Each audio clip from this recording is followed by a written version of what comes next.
Hello সবাইকে। এরকমভাবে movie দেখতে যাওয়ার অভিজ্ঞতা আমার ফার্স্ট টাইম হলো। শানুকে বলেছিলাম বুধবার দিন দুপুরবেলা মানে 16 তারিখ আমাদের 4টে টিকিট কেটে দিতে আমরা সিনেমা দেখতে যাব। ও ভুল করে 16 তারিখের জায়গায় টিকিটটা 15 তারিখ কেটে ফেলেছিল।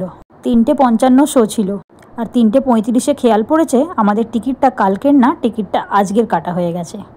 তারপর সবাই মিলে কোনো রকমে রেডি হয়ে চলে গেলাম সিনেমা হলে। তাও আমরা 1 ঘন্টা 40 মিনিট মতো লেটে সিনেমা হলে ঢুকেছি। ততক্ষণে অর্ধেক বই হয়েই গেছে, কি আর করা যাবে। তারপর সিনেমা দেখে আমরা চলে গিয়েছিলাম ট্রেন্ডসে একটু কেনাকাটি করতে। তারপর ওখান থেকে বেরিয়ে গেছিলাম একটা লস্যির দোকানে। শুধু লস্যি খেয়ে কি আর পেট ভরে, তাই চলে গিয়েছিলাম একটা রেস্টুরেন্টে একটু খাওয়া দাওয়া করব বলে। ওখানে আমরা মিক্স চাউমিন ও মোগলাই পরোটা খেয়েছিলাম। তারপর ভাইকে বাড়ি ছেড়ে দিয়ে শানু আমাকে আনতে এসেছিল, একটি জন্মদিন বাড়ি নেমন্তন্ন ছিল, ওখানেই যাব বলে। সব বন্ধুরা মিলে একসাথে গল্প আড্ডা করে খুব ভালোভাবে জন্মদিনটা সেলিব্রেট করলাম। এরকমভাবে সিনেমা দেখার অভিজ্ঞতা তোমাদের কার কার আছে জানিও। ওই যে কথায় বলে না, যা হয় ভালোর জন্যই হয়। যতই তাড়াহুড়ো হোক, দিনটা কিন্তু খুব ভালোই কেটেছিল। একটা মনে রাখার মতো দিন হয়ে থাকলো। তোমাদের কেমন লাগলো এই ভিডিওটা জানিও। ভালো লাগলে একটা লাইক করে দিও। টাটা।